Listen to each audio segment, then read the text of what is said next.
Қайырлы күн, құрметті көрермендер.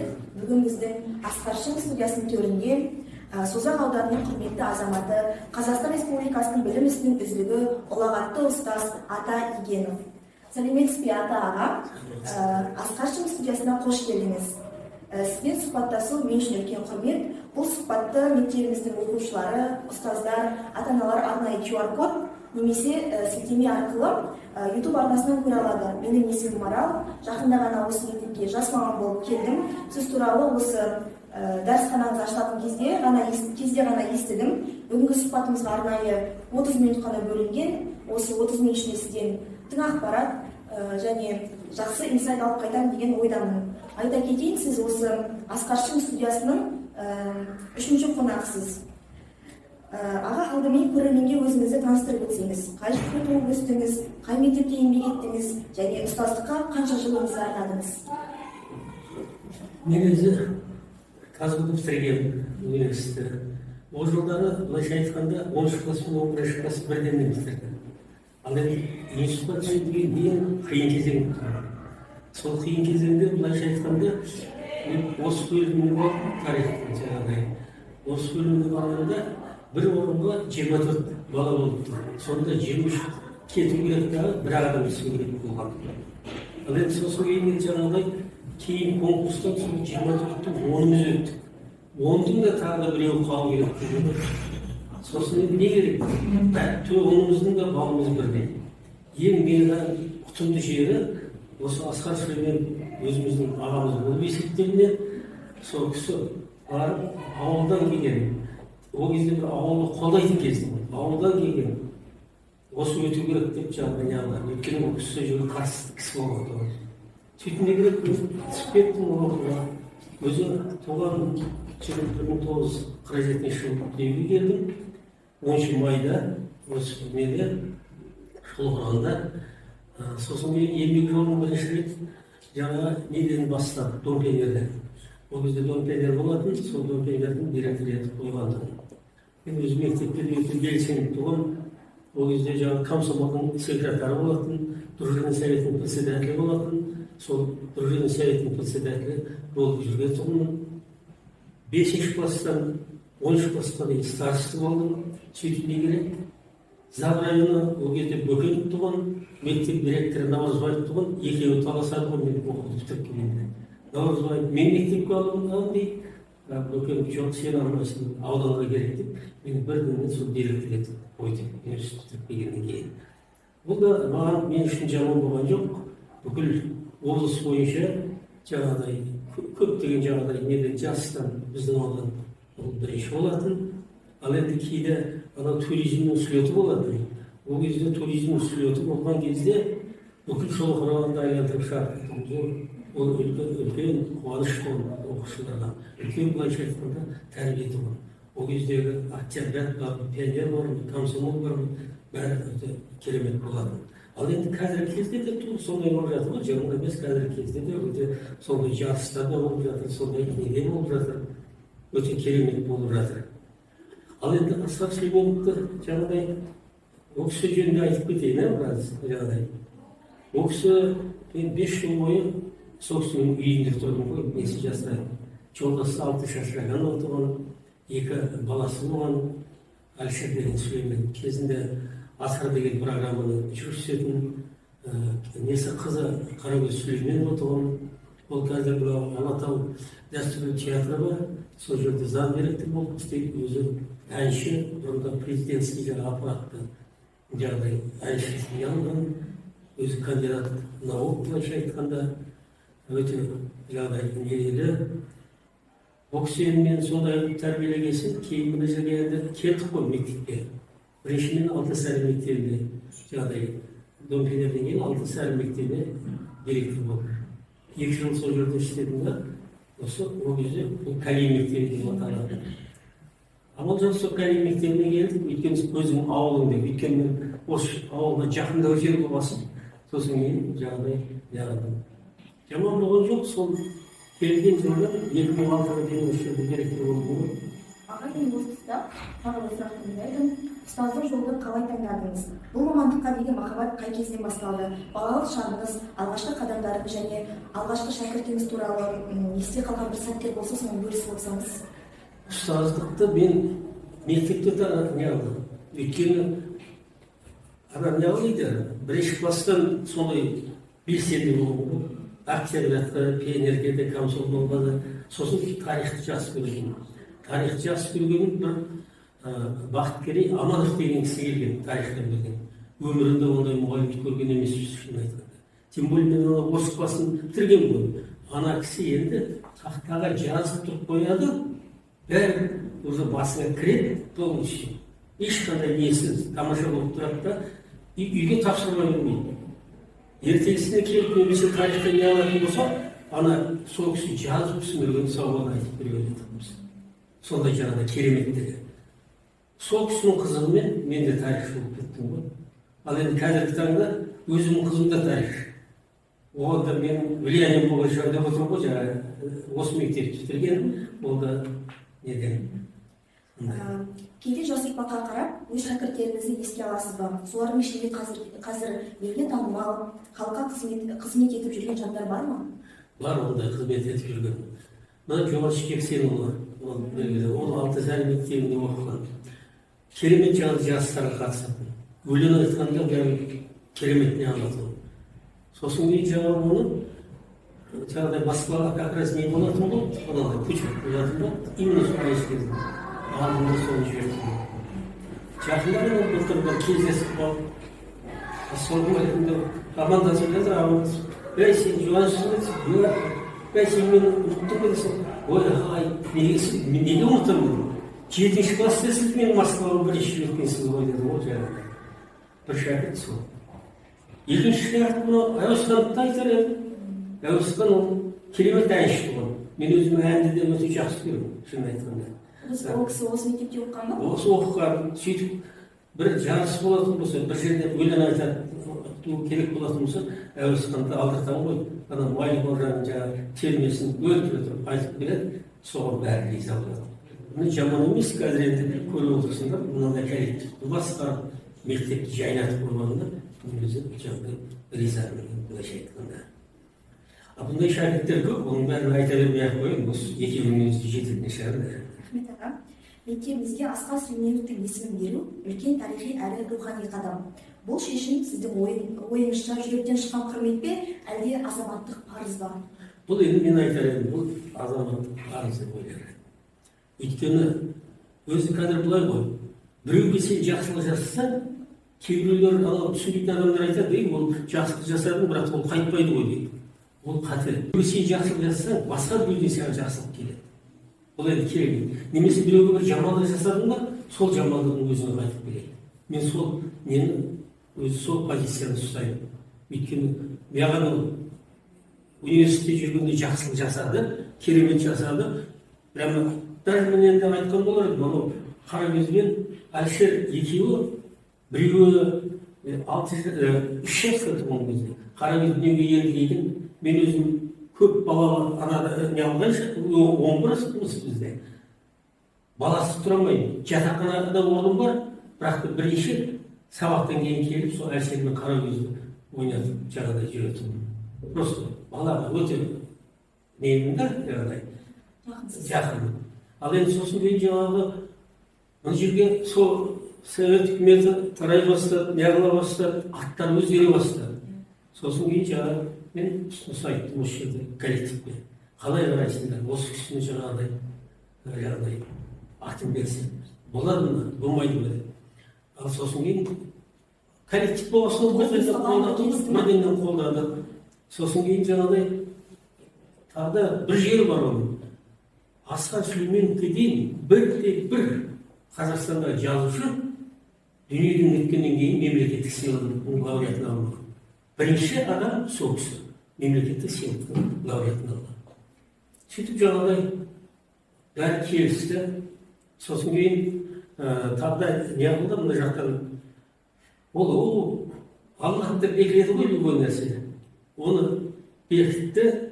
Сосын барып үлкен осы жерде керемет жаңағыдай жиын жасадық қой. Бүкіл Қазақстанның қаймақтары келді. Дулат Исабеков, Сағил Жүнелбек. Вообще ешқайсысы кейде жоқ. Ешқайсысы қалған жоқ. Кейін Нұрлан Оразалин жаңағы Жарқын Оразалин төрағасы ғой. Оған дейін жаңағы кейін мен келе алмадым деп келіп кетті бұл жағдай. Сондықтан үлкен жиын болды, жұртқа айтарлықтай болды. Сосын жаңағы Досқан Жолжақсын ол кісінің күйеуі баласы ғой, жаңағы Қаракөздің күйеуі. Ол да келді, ол да jarылды. Вообще бәрі нәрсені жасап, вообще риза болдық шынын айтқанда. Өйтіп мен ол кісіге жақсылық жасадым, ол бұл жерде енді қазір сол кісінің мектебіне енді маған бір бөлме беріп жатыр. Ана кейін жақсы қайтарып деген осы ғой. Менің бір атағым нем жоқ, мен жазушы да емеспін. Бірақ та мен ұйымдастыру жағын ойнатып жібермін. Несі жасырайын. Ана жерде қазір көрдің ғой, 12 кітап тұр. Сол 12 кітаптың мен өзім жаңағыдай яғым. Ал енді пенсияға шықтым, пенсияға шыққасын істей 3000 баласы бар, 300 мұғалімі бар мектепте істеді. Соларды қабыл еткізді. Менің көрсе, қаланың мектебі кейде табалуы мүмкін оны. Оқушылар бантик тақпайды. 11 классқа дейін бантик таққызсам. Случайно біреу бантик тақпай келсе қашып кетеді екен деп. Просто ол тәрбие, жақсылық былайша айтқанда. Сондай неғылық. Сосын тағы да не айтайын енді. Осындай нелер көп еді былайша айтқанда. Ал енді мына жерде тағы да айта кетейін. 10 жыл істеген тәрбие завучы болып бітірген әдейден кейін, пенсиядан кейін. Жоқ Алматыда 149 мектепте. Сөйтіп енді қоянды, демалайын дедім ғой, 10 жыл пенсиядан тағы арнайсың. Сөйтсем тағы да ауданнан біреу келді ғой. Сіз істеп бағасыз. Мына микроауданға аудандық жағдай ардагерлерге төрағасы болды. Жарайды дедік Алматыда. Сөйтіп істедік, 3 жылдың ішінде бармаған жерім баған жоқ. Әміршіққа бардым, Катарға бардым, Бағамаралына бардым. Биыл Европада Испанияға бардық, Италияға бардық, Францияға бардық, Африканың Тунисіне бардық. Одан келе салып, жаңағы Түркияға бардық, Стамбулға. Ал енді Өзбекстан мен Қазақстан, Қырғызстан ештеңе қалған жоқ. Просто жұмыс істейтін адамға любой уақытта мүмкіндік бар деді. Бәрі адам қайта көрсетемін десе адам істей алады. Сол барғанның өзіне, осы барғанның өзіне 3 кітап шығарттым, көбіне шансында ұйымдастырып соңында. Солай? Аға, сіздің сабағыңыз тек білімге ғана емес, тәрбие мектебіне келген әріптестеріңіз де, шәкірттеріңіз де жиі айтып жүреді. Сіз үшін нағыз ұстаз деген қандай адам? Нағыз ұстаз адам бірінші өзі жақсы не болу керек, білімді болу керек. Сол білімін оқушыға жеткізу керек. Сол оқушы соны қабылдап, содан үлгі алса, нағыз ұстаз сол деп ойлаймын. Тағы алып қосарыңыз бар ма осы сұраққа? Тағы алып қосарыңыз бар ма осы сұраққа? Білмеймін енді тағы да не алып қоса білейін. Сұрасаң айта беремін тоқтаусыз. Мен тоқтаусыз сөйлей аламын, бірақ та сұрай беріп барамыз. Енді мен жас маманмын. Бүгінгі ұстаздарға, әсіресе біз секілді жас мамандарға кеңес айтып өтсеңіз, ол қандай болар еді кеңесіңіз? Бүгін қазіргі ұстаздарға жас ұстаздарға аянбай жұмыс істеу керек, беріліп жұмыс істеу керек. Ол тек қана мектепте емес, үйде де, қоғамда да, басқа жерде белсенді бола берсе, оның еңбегі атаусыз қалмайды. Обязательно аталады. Мен тағы да бір нәрсе айтайын. Мынау Созақ ауданының құрметті азаматын берді жақында. Мен білмеймін, маған звондайды жаңағыдай. Кім оны жаңа Кәмілжан деген Қайнар мектебінде жаңағы істеген Қамилжан Рысметов болу керек. Сондай атеке құтты болсын деп, ол не? Мен білмеймін ғой, бұл жерде газет шыққан, газетке не алған, сіз Созақ ауданының құрметті азаматы болдыңыз. Ой, рахмет. Сізге деді, бұл атақты бұдан 20 жыл бұрын беру керек еді ғой. Рахмет осы сөзге деді. Значит, сол бір нәрсені білгесін, айтып отырған шығарсың, 20 жыл бұрын беру керек. Классқа дейін бантик таққызсам, случайно біреу бантик тақпай келсе қашып кетеді екен деп. Просто ол тәрбие, жақсылық былайша айтқанда. Сондай неғылық. Сосын тағы да не айтайын енді. осындай нелер көп былайша айтқанда. Ал енді мына жерде тағы да айта кетейін, 10 жыл істеген тәрбие завучы болып бітірген неден кейін, пенсиядан кейін. Осы мектепте ма? Жоқ, Алматыда 149 мектепте. Сөйтіп енді қой енді, демалайын дедім ғой, 10 жыл пенсияда тағы арнайсың. Сөйтсем тағы да ауданнан біреу келді ғой. Сіз істеп бағасыз. Мына микроауданға аудандық жағдай ардагерлерге төрағасы болды. Жарайды дедік Алматыда. Сөйтіп істедік, мына 3 жылдың ішінде бармаған жерім болған жоқ. Америкаға бардым, Катарға бардым, Багам аралына бардым. Биыл Европада Испанияға бардық, Италияға бардық, Францияға бардық, Африканың Тунисіне бардық. Одан келе салып, жаңағы Токиоға бардық, Стамбулға. Ал енді Өзбекстан мен Қазақстан, Қырғызстан ештеңе қалған жоқ. Просто жұмыс істейтін адамға любой уақытта мүмкіндік бар деді. Бәрі адам қайда көрсетем десе адам істей алады. Сол барғанның өзіне, осы барғанның өзіне 3 кітап шығартып көбейшасына ұйымдастырып сонда. Солай? Аға, сіздің сабағыңыз тек білімге ғана емес, тәрбие мектебіне келген әріптестеріңіз де шәкірттеріңіз де жиі айтып жүреді. Сіз үшін нағыз ұстаз деген қандай адам? Нағыз ұстаз бірінші өзі жақсы не болу керек, білімді болу керек. Сол білімін оқушыға жеткізу керек. Сол оқушы соны қабылдап, содан үлгі алса, нағыз ұстаз сол деп ойлаймын. Тағы алып қосарыңыз бар ма осы сұраққа? Тағы алып қосарыңыз бар ма осы сұраққа? Білмеймін, мен тағы да не алып қоса білмеймін. Сұрасаң айта беремін, тоқтаусыз. Мен тоқтаусыз сөйлей аламын, бірақ та сұрай беріп барамыз. Енді мен жас маманмын. Бүгінгі ұстаздарға, әсіресе біз секілді жас мамандарға кеңес айтып өтсеңіз, ол қандай болар еді кеңесіңіз? Бүгін қазіргі ұстаздарға жас ұстаздарға аянбай жұмыс істеу керек, беріліп жұмыс істеу керек. Ол тек қана мектепте емес, үйде де, қоғамда да, басқа жерде белсенді бола берсе, оның еңбегі атаусыз қалады. Әбзел аталады. Мен тағы да бір нәрсе айтайын. Мынау Созақ ауданының құрметті азаматын берді жақында. Мен білмеймін, маған звондайды жаңағыдай. Кім ол жаңа Кәмілжан деген Қайнар мектебінде неғылған істеген Қамылжан Рысметов болу керек. Соны Азеке құтты болсын дейді. Ол не? Мен білмеймін ғой, бұл жерде газет шыққан, газетке алған, сіз Созақ ауданының құрметті азаматы болдыңыз. Ой, рахмет. Сізге деді, бұл атақты бұдан 20 жыл бұрын беру керек еді дейді. Рахмет осы сөзіңе деді. Значит, сол бір нәрсені білгесін айтып отырған шығарсың, 20 жыл бұрын беру керек. Ал енді тағы бір нәрсе айтайын, Қазақстан Республикасының білім беру үздігімін. Ал осы мектепте жүргенде бір жылдың ішінде 7 мұғалімге Қазақстан Республикасының білім үздігін алып бердім. Сонда оны аудандық активте Айтақан деген ол кезде әкім сонда айтқан, мінекей 7 адамға бір ауданға беруші, мына бір мектеп алып беріп отыр бағалап деді. 7 мұғалім алып берді. Солардың бәрі былайша айтқанда риза. Мен де ризамын, өйткені еңбек жанында. Өйткені олар істеді, істеген мұғалімге аянбау керек, жақсылықты. Беру керек, атақты да беру керек, марапатты да айту керек, жақсы жерін да айту керек, кәсіпке шығарту керек. Сол? Сіз кітаптарыңыз туралы кеше кеттіңіз, осы уақытқа дейін қанша кітап жаздыңыз олардың туралы? Одан да 7 кітап, Ақшетте жүр, Алматыда жүрген кітап. Көбі мұғалімдер. Саңғы Созақ бөлімі. Әзіркештер. Оны жаңағыдай жетті. Ол да керек. Бүкіл ауданның мұғалімдеріне жаңағыдай кітап шығарды. Бүкіл ауданның ішінде директоры бар, сауыншы бар, мұғалімі бар, несі бар, бәрі. А мектепке бір емес 2 кітап шығарды. Асқар шыққан Асқар Созақ Барыс деген. Айтып, шама келгенше айтып, жазып жүрмесін. Тағы да бір нені айтайын.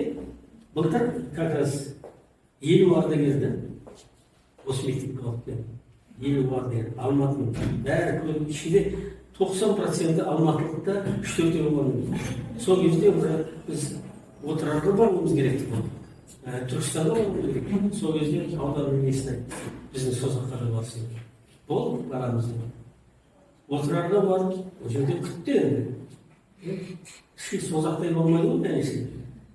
Түркістанға бардық, шамбал оқшылау Созаққа алып келдік. Созаққа алып келген жерде Мәрісау лақ бар, Асайдың есінде. Сол жерде ауданның қалмектері, зам акимі, ардагерлердің қабыл, тағы да 4-5 адам таңғы сағат 5-те күтіп тұр. Біз келе жатырмыз. Өйткені олар айтты, именно осы күнде мына мұхит как раз тапсырма берген, шара жасаған, мына осындай болады деп. Мен өзім Түркістанға кетіп бара жатырмын, бірақ та бәрін қабылдайды, не алады. Сол жерді күтіп алып. Азанда сол таңертең сағат 5-те. Мына жаққа соқпай шолғын бірден Созаққа кетті. Қарамана болады. Бардық. Анау зиярат жасап бәріміз отырып. Стол жасап болған. Бәрі ішіп таң атпайды. Сөйтіп жаңағыдай Созақтың қымырайының дайындап кетті ғой. Түйенің үсті бар емес сол. Риза болып кетті ол жерде.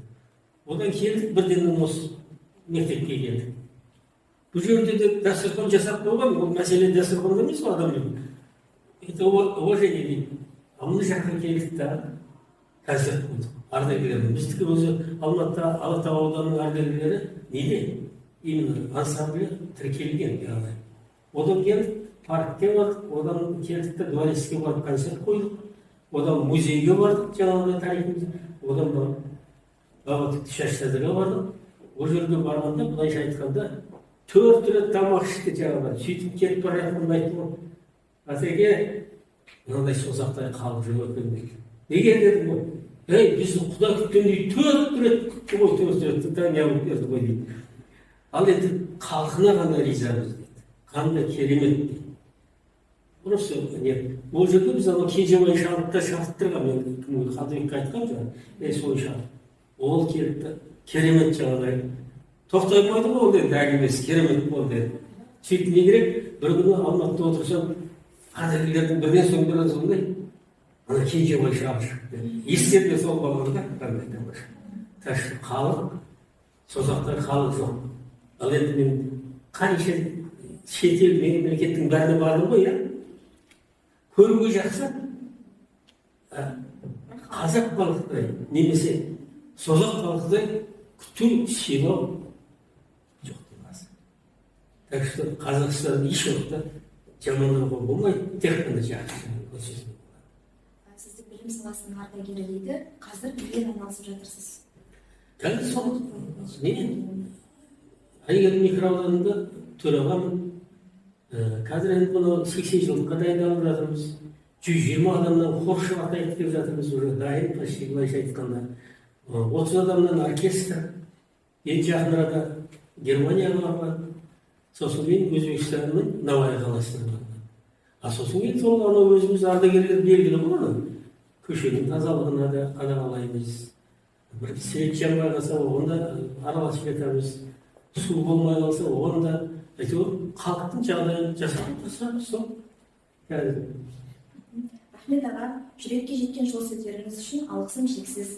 Сіздей ұстаздар ұлттың шамшырағы. Құрметті көрермен, бүгін біз ұстаз жүрегінен деген тақырыпта шынайы әрі тағылымды сұхбат өрбіттік.